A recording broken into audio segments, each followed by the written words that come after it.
Hello and welcome to the Apply Project Showcase. This is Team 5 and we're going to present the economic impact analysis for joint-based Lewis-Morter Phase 2. This time we'll include the impact of spin-off jobs and other factors that the Phase 1 didn't have.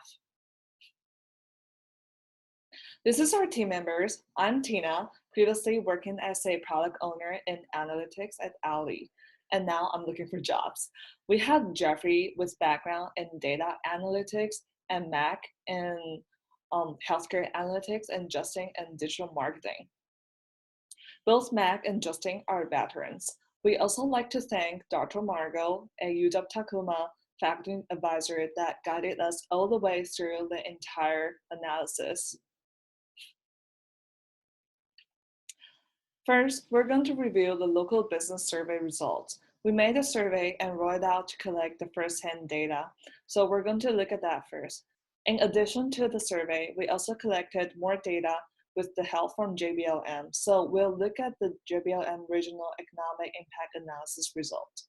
Finally, it will be the conclusion and Q&A session. Now we will review the results and some of the insights from the survey. We rolled the survey at the beginning of December last year for 2 months because that was the main holiday time, so we thought people had more time to fill out the survey. We had 560 surveys completed. 51% of them said they're currently or previously affiliated with JBLM or the military. 56% of the respondents said that they're business leaders or business owners, and 34% of them said they're both. If we look at the heat map over here, then we can see that 53% of the respondents are from the Thurston County and the 47% are from the Pierce County. So the typical business leader who filled the survey is associated with independently owned business with less than 50 employees that has been operating in the community for at least 10 years. Well, the vast majority of respondents indicated that veterans make up less than 25% of their workforce. 12% indicate that veterans represent a substantial percentage of their employees. As you'll see on the later slide, 58% of business leaders indicated they had veterans military family members on staff. We were interested in how much engagement with the JBLM affiliated community and how much of their business attributed to JBLM. We did not observe a relationship between the proportion of veteran employees and the percentage of business attributed to JBLM. Rather, it seems to be more a function of business size. The business reporting higher percentage of JBLM-related business tended to fall in the 10 to 49 employee range. The data shows non-military affiliated business respondents tended to perceive JBLM's economic impact lower than business leaders who indicated a military affiliation. Further, we found that business leaders, regardless of military affiliation, tended to perceive the impact lower than larger population of survey population.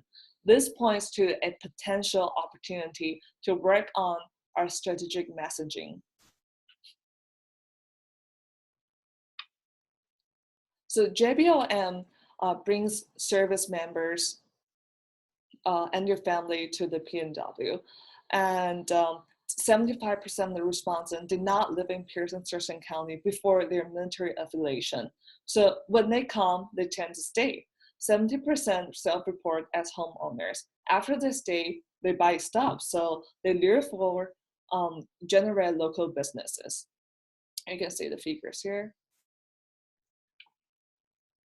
We created a word cloud and used text analytics techniques to conduct sentiment analysis on the free text responses to the question, do you have any additional comments related to JBLM? In general, the responses tended to be positive, with 49% of them falling in that category. The positive themes related to appreciation of service members and the impact that JBLM has on the community. The analysis indicated 27% of the responses fell into the negative category, and you can probably guess from the word cloud what the unifying theme associated with the negative comments: traffic.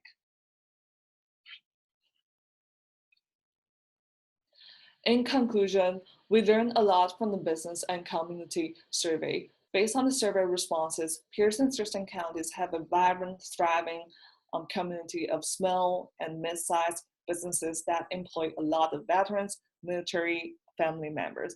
We also learned that while the military brings people to a PNW based on the needs of the military service, many of those sent here choose to make this area their home. The survey also highlights potential education outreach opportunities to make this area even more welcoming to military veterans and family, which we believe is a net positive. Now we're going to look at the JBLM regional economic impact analysis with more data. We wanted to begin by contrasting this year's economic impact analysis to the previous one to describe where they differ. This year, we just have more resources, more data, more access, and more time. Last year, tooth to tail, the entire project lasted 4 months because that was all the time they had. They received the data, had to build estimates for data points they didn't receive, or exclude categories for which they couldn't generate estimates. This year, the data collection alone spanned more than 5 months. We had ample opportunities to collect the data, refine the questions, and talk it through with the clients, the stakeholders, and each other. The extra time afforded us the opportunity to attack data gaps from multiple angles, which allowed us to incorporate things such as military pensions and GI Bill spending into our build. Finally, we had access to Gene Angel and his implant simulations. Last time, Dr. Margot and team built estimates that were able to capture direct, indirect, and induced impacts for only Pierce and Thurston counties. Access to implant allowed us to estimate subsequent economic interactions with larger sectors of the economy, span of job impacts, and cross-region interactions. So here's our general process. Starting around Thanksgiving of last year, we began collecting and validating the data to build our point estimates. We passed those data to Gene, who ran the simulations that generated the direct, indirect, and induced impacts we will cover shortly. Let's talk a little bit more about the data we collected. We've listed some of our sources on this slide. Ed and Melanie from JBLM provided much of the data we use in the analysis. But for example, for the tuition assistant point estimate, Sarah connected us with Bill Nolan at the JBLM Career Skills Program, who gave us data and then connected us with Richard Day from the 62 Air Wing and Nicole Cabral at Stone Education Center, who gave us more. Another example, we actually got a lead on the GI Bill estimation from the lady who manages the quarterly GI Bill certifications at UW-Tacoma. We chased leads for that estimate for a couple of months with no traction and reached out to her on the whim. We asked if she had to report the data she collected, and if so, where it goes. We had all the data we needed for Pierce and Thurston counties the following day. As we collected, we shared the data with the group and talked through what it means and where it fits. We often circle back to Dr. Margot to validate our methods for data points that require us to build it in calculations.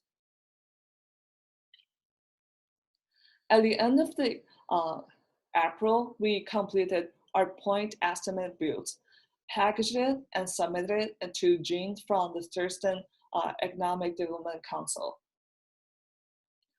So based on the feedback from Dr. Margot and Bill, we requested 3 different implant packages. One that looked at statewide impact, one that focused on Pierce and Thurston counties, and one breaking out Pierce, Thurston, King, and Yakima separately. Each will include direct, indirect, and induced impacts. Please note, the data we will share shortly focuses on the statewide and the Pierce, Thurston County regional impact packages. Here are the point estimates we generated over the 5 months. Please note the green color boxes represent new data that the previous analysis did not have access to, like retiree pensions or how to estimate such as off-space housing. It's a little under $2 billion in difference in the data from last year's analysis, the majority of which comes from military pensions. Here are the results of all that work. Let's start with employment. These are full-time equivalent estimates. I'll try to remember to pause on each of these so that you can absorb the data. Both models have the same number of direct impact FTEs. The statewide model has about 50% more indirect FTEs and nearly a third more induced FTEs. In total, the statewide impact includes 92K FTEs across all 3 categories, and the Pierce Thurston County model has more than 83K. The indirect and induced employment FTEs total about 34,000 statewide and 25,500 in the region respectively. In layperson's terms, these are the stream of jobs.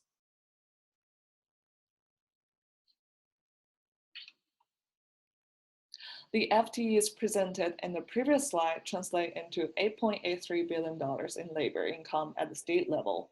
Think wages or salary, and $8.27 billion in the local region.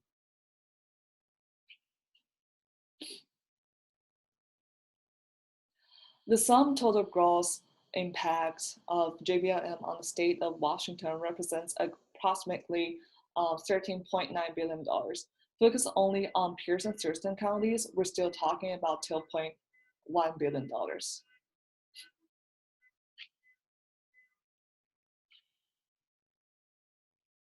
The last area we want to highlight concerns the tax revenue associated with JBLM and all this economic activity.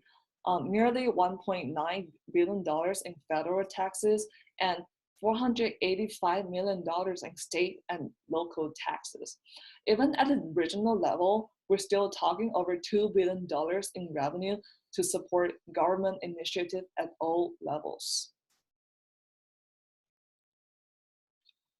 In conclusion, the economic impact analysis can be summed up in 4 numbers at each level. At the state level, nearly 100,000 FTEs who earn nearly $9 billion in salary wages to help produce nearly $14 billion in gross output, which translates into over $2.25 billion in revenue for federal, state, and local governments.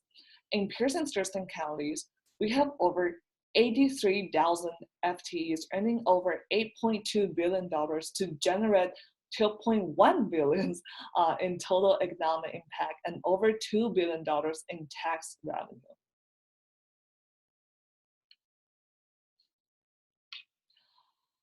We would like to close by acknowledging some of the people who helped us get to this point. Obviously, Bill and Sarah from SSMCP as clients, they could be pretty demanding sometimes, but they also spend a lot of time working with us and connecting us with resources and points of contact as we chase down every dollar and resource we could trace to JBLM. Adam and Melanie from JBLM, they serve as a source of truth for most of the data we collected and also linked us up with folks who had information outside of their areas of expertise we would use. If Adam and Melanie acted as our data compass, Dr. Margot was our data conscience, telling us what passed muster and when needed to go back and revise. Jean Angel is a rock star. I strongly believe a substantial portion of the differences between last year and this year's estimates trace directly to Jean and his implant simulations. Norma, Nico, Richard, and Bill, Juanita, and Mark help us trace every dollar, run down every lead, and get it in right format to use in the analysis. We are grateful for each and every one of them, and we thank you for your time. This concludes our presentation. We're happy to entertain any questions you might have. Thank you so much for your time and for being with us today. Thank you.